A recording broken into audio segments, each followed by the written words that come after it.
How different does it feel in year two from when you sat here a year ago? It feels, now I know I don't have to use Google Maps anymore. So actually I feel a lot better.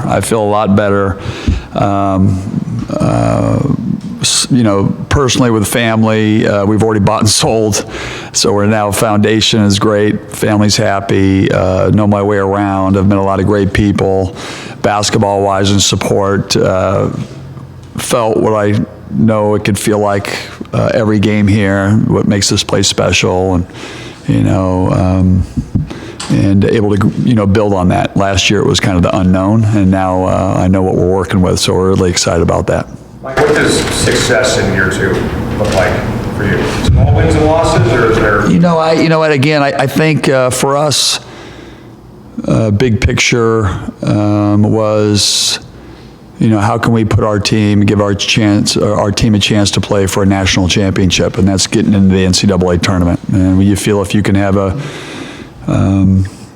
we have a strong enough league that if you can be really good in the league, you try to win a championship there, put yourself in position to get to the NCAA tournament. So we upgrade our schedule, our non-conference schedule, pretty heavily, which, philosophically for the staff, it was going back to, we'd rather be, 24-9 and win the NIT. We'd rather be, 18-15 and playing in the 11 seed game. And so goal here was to get there.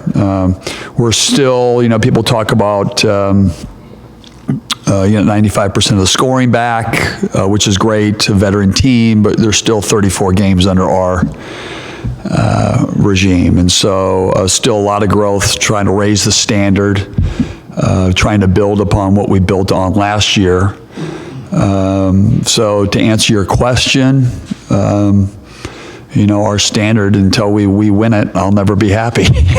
And so you're constantly striving to raise the bar, and get better, and that's what we've been focused on. How do you feel about the non-conference schedule, looking at it as a coach? Is it? Well, even last year, I remember, honestly, I remember looking at the schedule and going, oh my gosh, but we didn't know what we had. Got Kansas, Belmont, you're playing these games. Now we know what we have, and we want to challenge ourselves. I mean, you got to go out and you got to play people. That was what we wanted to be able to do.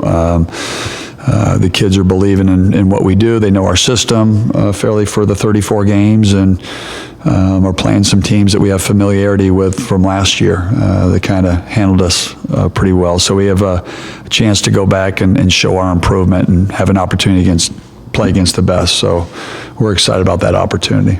Expectations are different this year, Coach. How do you teach that to a squad that hasn't had expectations thrust on them? I think you just got to raise the bar, raise the standard. I think every day, academically, how we operate, everything, we've taken a whole nother level up. And I've seen it. And that's when you're building the culture. I mean, culture doesn't change in, 12 months, 14 months. Culture takes time to build, and all we try to do is, okay, last year we were really happy. We got them to believe. We got them to believe in each other. Now we have to be stronger in those areas. They have to believe in each other more. We have to practice harder. We have to, we like to use the quote, how you do anything is how you do everything, off the court, in the community. We're trying to upgrade in all areas. I think we've got guys that have really bought into what we're doing, and so to do that, what I know is raise the bar, never be happy, always moving forward. Those are some of the words that we use. When you look at statistically last year, there was 2 areas that we really struggled in, and that was assists, per game, assist to turnover ratio, and defensive rebounding. And so we believe last year we had, based on Ken Palm, we were the #1 defensive team in our league, but we were the worst defensive rebounding team, which hurt us against Gonzaga, a lot of different games. So can we go from 12th to now being what? Up to, can we get to 8th? Can we get to 7th? Areas that we can improve on. Can we get easier shots? When you get uncontested shots, you shoot better percentages. Last year we were able to, we made some great player shots, but how can we get more shots that are uncontested? And we use a word called one more, getting the ball moving. And so those are just areas that you focus on that we were bad in, and you try to improve those areas. And if we can, while keeping at the top in the other defensive categories, we'll get better. That's just the bottom line. You talked about raising the standard and where you want to end up. What's the biggest challenge for you, the coaches, in your second year, making sure this group does take that next step forward? The biggest challenge is, I think, in any team, you challenge human nature.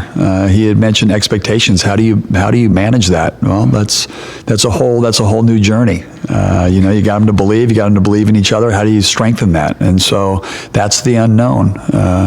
We've used the analogy last year. You try to keep the temperature at 72 degrees. When I bought my car, it said 72 degrees on the automatic air conditioner unit. If it gets to 80, I got to pull it down to 72. And if it gets down to 60, I got to bring it back up to 72. And so, one of the reasons why I felt we had that success was not just the belief, but we had a chip on our shoulder. You can never lose that. That's one of the main values, even at the university, is the grit. It's the chip on your shoulder. You've got to be able to go out there like we've got something to prove. We haven't done anything yet. That's the message. And they can rate you second, they can rate you third, they can rate you 18 in the country, they can rate you 50th, they can rate you whatever it is. There's one truth, and that's inside the lines. And when you go out and you perform.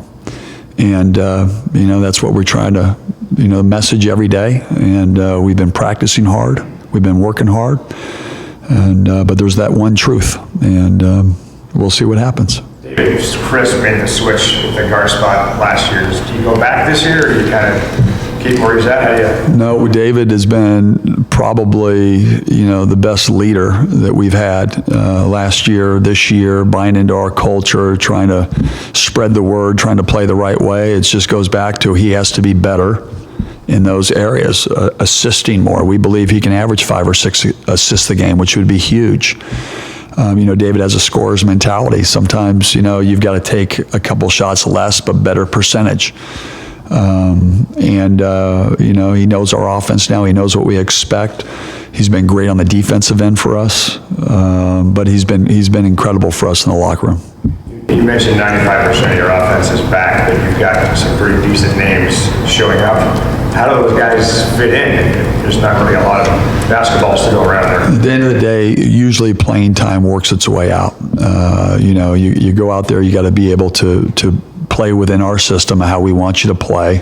And, sometimes I think young guys come in, they think they're going to play by making shots or whatnot. And it might be, no, I want to see if you can make others around you better. Some guys, a lot of young guys think it's scoring.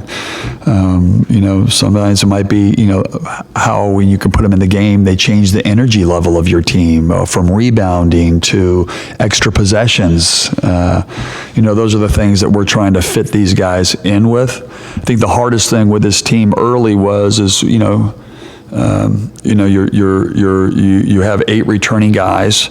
You've got the new guys. Well, we were stopping practice a little bit too much to teach, and so you were losing rhythm in practice. And so basically, if you want to be a Ferrari, we're driving the Ferrari. You got these 8 guys, and we're going. Get on board. We'll work with you before, after practice. Want to have great energy, great rhythm in practice. And usually iron sharpens iron. So, the way that these guys are going, our approach is they'll pick up these guys, and we've seen that. Now I think it's 13th or 14th practice. We've seen that with some of these younger guys. You start to see their improvement, which has been a lot of fun. With the 2 new bigs that you brought in, you got 10 more fouls than post again. Yeah. How does that impact what you want to do? Because last year Sam got in trouble, or Noah, it really impacted the rotation. Yeah, you know what? These guys, they all bring something unique to this team. What I'm looking forward is how can these guys enhance what we have, what we had built, and how do they mesh with those guys. I think that's really important. They've all shown, Elijah's had some great moments of getting guys the ball, which has been great. Nate Roberts, his energy, the way he rim runs and rebounds and extra possessions has been great. BPJ's had some great moments. Jamal Bay has looked as good as any wing that we've had in some practices. It just goes back to with the young guys, it's the consistency. You know, where I feel stronger with this team is we obviously know what we're going to get from our veteran players. The young guys, the Nas Carters, the Hamir Wrights are a year older. Last year we were playing them. Those were our 6th, 7th, and 8th men early last year, and they just usually freshmen. You don't win early with freshmen unless they're different types. And so, feeling like I really believe this. I know it's not, you guys are going to sit there and go, this is what a coach says, but I think we've got 8 starters. Like any guy you could put in that lineup, they could be a starter on our team and make us different. And that's what's exciting about this team. Last year, to beginning of practice, is there any of the guys that you've got coming back that have really taken that next step forward? Well, I think Hamir Wright's shooting the ball better, has gotten his body stronger. Nas Carter, gained 20 pounds. So they're men now. They don't look like children. And so when they're playing, they, athletically, physically, that's been good. Noah Dickerson, he's been, more energy. Now it just goes back to longer periods of time. David, I feel is shooting the ball better. Matisse looks great. Jalen Noel will play some at the backup point. And so he's got a lot of reps there. That's a work in progress, but there's been a lot of bright spots. We'll try some things with the thought of can it enhance us being better. If you have Jalen as your backup point, how is the team different with him running the offense? Well, I think he, David's more cerebral in that, in terms of that. I think when Jalen he's been working on getting pressured and still getting in your offense, where a scorer's mentality is when you get pressured, I'm going to go and score. And so, but having his ability to be able to score in pressure situations as the backup in those situations can make us really, really dangerous, because he has the ability to get anywhere on the court whenever he wants to get there. Now it goes back to, can he make the right decision, and can he enhance and make others better when he plays that position? That's what we've been challenging him with. What's the evolution of the zone, I guess, in year 2 now that these kids have time in it? The evolution of it is, and that's where we start talking about the new guys. It's bigger, it's longer, people know it. When you see a guy like Nate Roberts playing at the forward spot and he's 6'10" and he can move the way he can move, it's a different dynamic. It's a different, it's more aggressive. But I think, we pressed a little bit last year. We showed our 2-2-1, our 3 red, which is our full court pressure. When you do that, you also have shot blockers in the back. You talk about 10 fouls, able to speed certain teams up. But for the most part, the evolution of it is we're a year older. That's where the experience comes in. They know it.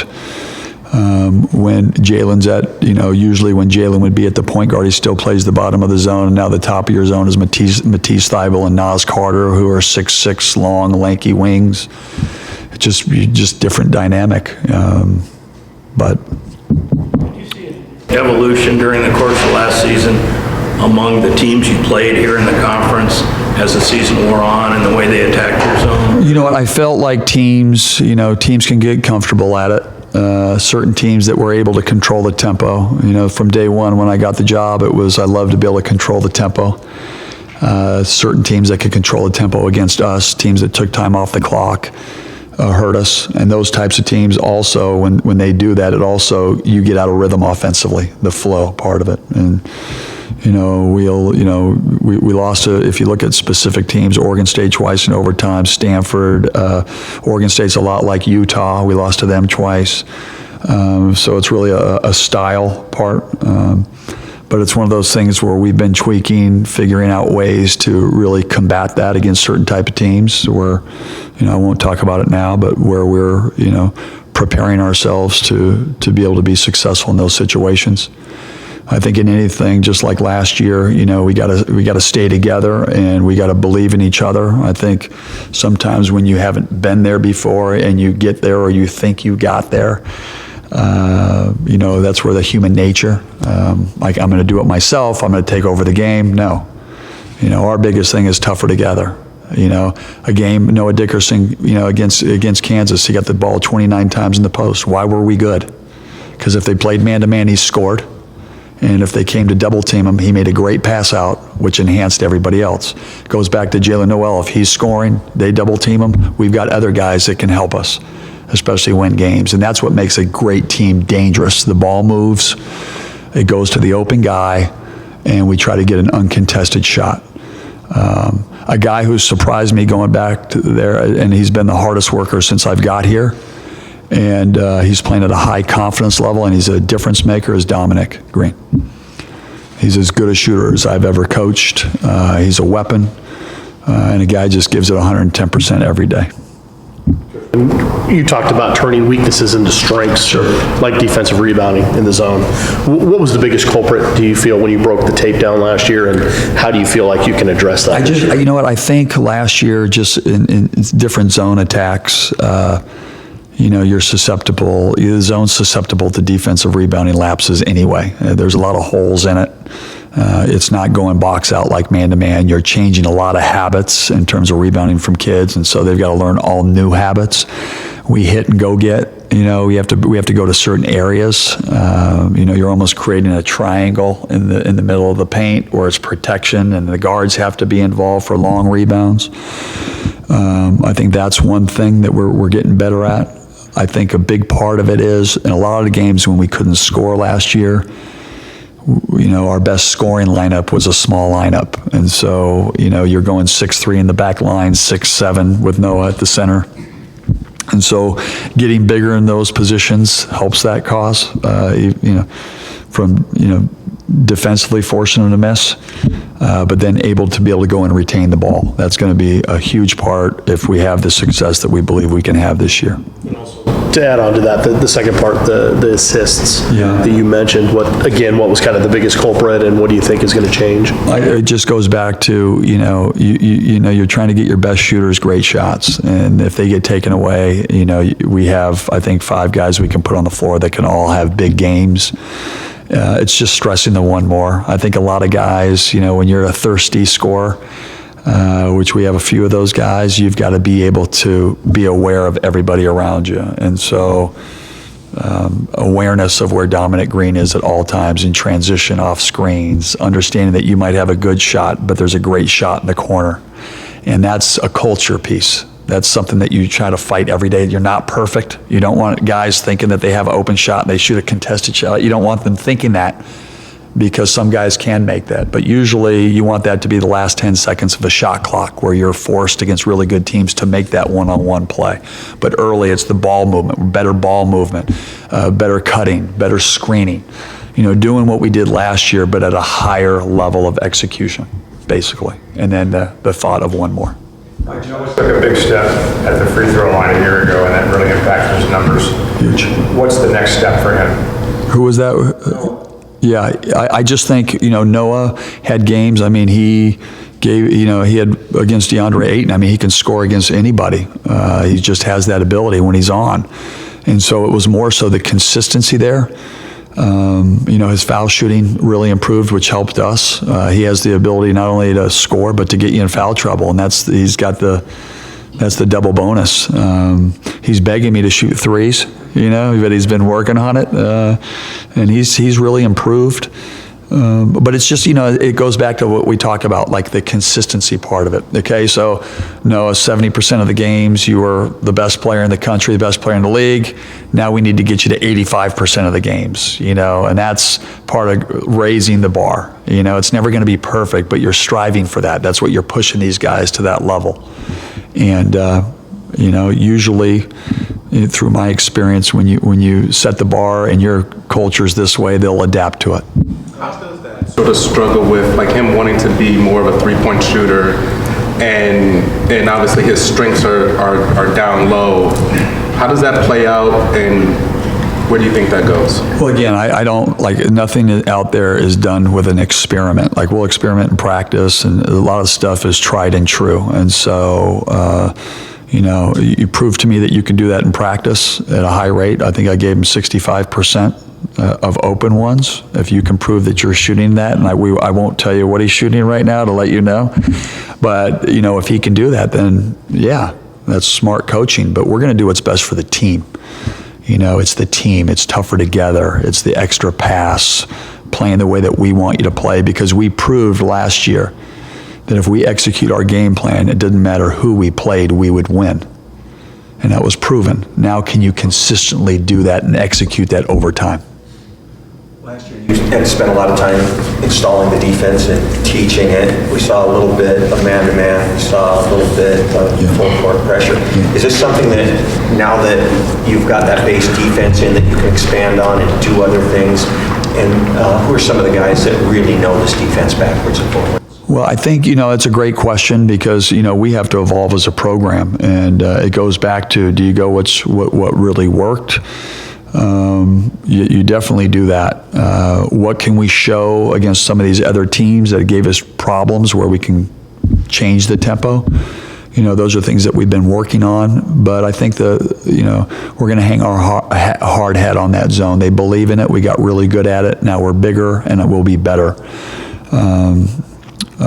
Who's great in the zone? Obviously, we know Matisse. I think David's great at it. I think it's like a great combination with the way that Matisse flies, and if he gets beat, David's always there to protect him. And then Matisse is coming back like Superman to save the day with blocked shots and disruption all over the place. Now it goes back to getting them to believe, like Matisse, you need to get 5 or 6 rebounds for us to win. David, getting a combination of maybe 10 or 11 rebounds from that guard position would be huge. And just, it's that mentality,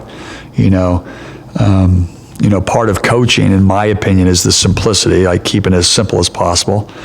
And then, where focus goes, energy grows. And you can't focus on everything. Like, what are the core things? So it's that extra pass, that's where we can rise. 5 guys rebounding, that's where we can rise and get better at execution offensively, and then defensively of what we've been doing. That's how I see this season going. Protectors that you're bringing in, does that allow you to trap a little bit more and play a little? It allows you to extend, it allows you to press, extend. If you go into your switching man or whatever you're doing, you're able to be more aggressive out here because you have rim protection back there. And, Sammy did a really good job for us last year. Now, if he got in foul trouble, we could put in a 7-footer that can shot block just as good. Last year, we would go with Noah, which was great because we became offensively better, but maybe not as good defensively. So when you have options, that's a luxury. When you have experience, that's a luxury. Now it comes down to good or bad coaching. No. You talked about the style, like for Utah, for instance. Sure. And now that you've gone through a whole year of playing each of those teams, and at least once, maybe twice, is there some things about the styles that you were wedded to that you really wanted to hammer home last year, where all of a sudden it's like, yeah, I'm not so sure in the Pac-12 that might work as well as maybe I thought it might? I didn't, to be honest with you, coming back here, we tried to press, we tried to play like West Virginia. That was the whole preseason. That's what we did. And when we decided that we didn't want to just be good at a lot of different things and confuse them, like what could we hang our hat on? What could we be great at? And it became the zone for us. And you saw the belief, you saw after the Kansas game, you saw their mindset start changing because they executed. And it was like, oh my God, what they told us was real. And so you start to see that belief, and then they started seeing what they could do. And then there's that part of the zone, and then it goes back to, can you make adjustments on the fly? And we got better. So certain attacks, we were able to do that. Now, in all those games, the Utah games, the one here, we had a 12-point lead in the second half. And we weren't able to, turnovers, 4 shots, some certain things that goes back to that part of the game where we have to get better at. I mean, I think we had Arizona down 16 early in the second half. Like, we had some really good teams down by large margins, just where we took a quick shot. We made an aggressive play where we turned it over. That's another area where we need to get better at. But you got me rambling now, so I apologize, everybody. Plan to play the scrimmage like a real game, or do you rotate and mix and match? And the other part of that, the reasoning behind playing such a high caliber team like this on the road was what? Listen, you get a chance to play a top 10 program on the road. I felt like the Boise State game last year was great for us. We went down there. They were physical with us. They were very well coached. It was a veteran team. And that's what you want your guys to go against. And it's a great luxury because you still don't play your first game for 2 weeks after. So you can go down there, see where you're at. You know, it goes back to what you were talking about, expectations. Well, let's go play one of the best. Let's go see it. You know, you're playing in a tough environment in front of 11,000 fans against a preseason. You know, I think they might even be top 5 against a great coach, great program. And let's see where we stand. There's nothing like having a game like that where you can go back, where it doesn't count in the win or loss column, and you can go back and watch film. You either get humbled or you got to bring them down, and you play well and you got to bring them down. But for the most part, I know the guys are excited to go play this game. It will be great for a great cause and be great for our guys. And, you know, you got to know now because our schedule, there's no hiding. You know, people don't know Western Kentucky's really, really good, and then 3 days later you're going to play at Auburn. You know, but that's what we want to do with our program. We want to play the best, and we're going to have to be really fine-tuned earlier than we were last year and as expected. Do you plan to play like a straight game, or do you rotate? You know, that's a good question. You know what? I'm a gut guy, so you know, we're going in there to win the game. But I think it's a great opportunity to try some. You know, that's when we say like, you know, try some things. I think we'll try some things, try different lineups to see how they are. You know, you play against each other all day. You know, it's going to be good to play against somebody else. And we'll learn a lot about ourselves. So we're going to win. That's just the bottom line. I'm not, you know, I'm not going in there to try things to lose. We don't do that here. That's not who we are. You know, we'll learn a lot. Did you target Nevada specifically for trying to put this together? Well, you know what? We had tried to get them here. We tried to get them there. We just wanted a high-level game. Eric Musselman, you know, Dave Rice coached there 2 years ago, and really close friends, great, you know, friendship with the programs, and you know, it's great for West Coast basketball. And we tried to get them here, but I think there was a volleyball game and a football weekend, so we couldn't get the facility. But you know, you get to play a team like this early is a great thing. When it comes to your scheduling philosophy, does it change for you at all when you have an experienced group like this and maybe a younger, less experienced group? I think so too, but you know what, I think going back for us, it was more studying basically what's happening with the new model for the NCAA tournament selection. I mean, that's what you're trying to do, and it's what you realize in scheduling. It's hard to get teams to come out here. It's a long trip. You know, to come out here, you look at there's scheduling problems and situations, and so you know, Cameron Dollar, who's in charge of our scheduling, did a great job of getting really good games, and we tried to coordinate, and you know, we used a computer software program based on the last years of the NCAA tournament in terms of the numbers and how they match up and what they're looking for. And you know, you want to be able to go out and not only play the best, but give yourself the best opportunity to get in that tournament and have a chance to play for it. You can't play for a national championship if you're not in the tournament. And so, is it a little bit risky? Is it scary? Yes. Are you kidding me? Heck yes. You know, I could have sat there and said, we're going to schedule and try to win 23, 24 a year, and, you know, for the ego of the coach. We're doing it for what's best for the program. And, you know, iron sharpens iron. Go play the best, see what we got, and may the chips fall. You know? You mentioned Boise in terms of how that was a great barometer for you guys. And was that something then going into this year, whether it was going to be Nevada or someone else, was that something you had immediately targeted as far as part of your scheduling that you wanted? Yeah, we wanted to play a game. I talked to Leon at Boise because we were going to play them again. And we thought with our team coming back, the schedule that we were playing, that not only Boise State would have been a great game for us, but this one was going to be with fans. And so when you can go play in front of 11,000 great fans on the road at a top 10, top 5 program, you know, I just felt like having a veteran team with the schedule that we have to find out where we're at. You know, you can only see so much in practice. you got to be able to go out there and play that game. And so it was something that we were targeting. We looked at other teams too, but it ended up being West Coast, fly out there, get back the next day, and really challenge ourselves. Actively trying to pursue. I love it. Yeah, we would love to do it here. Like have here, sell out, bring a team here. Raise awareness for homelessness or a great cause, and really connect with the city and do something. We talk about having awareness of all, having awareness of our city. How can we help build? How can we help? How can we use the program to help? That's what we try to promote here at University of Washington basketball.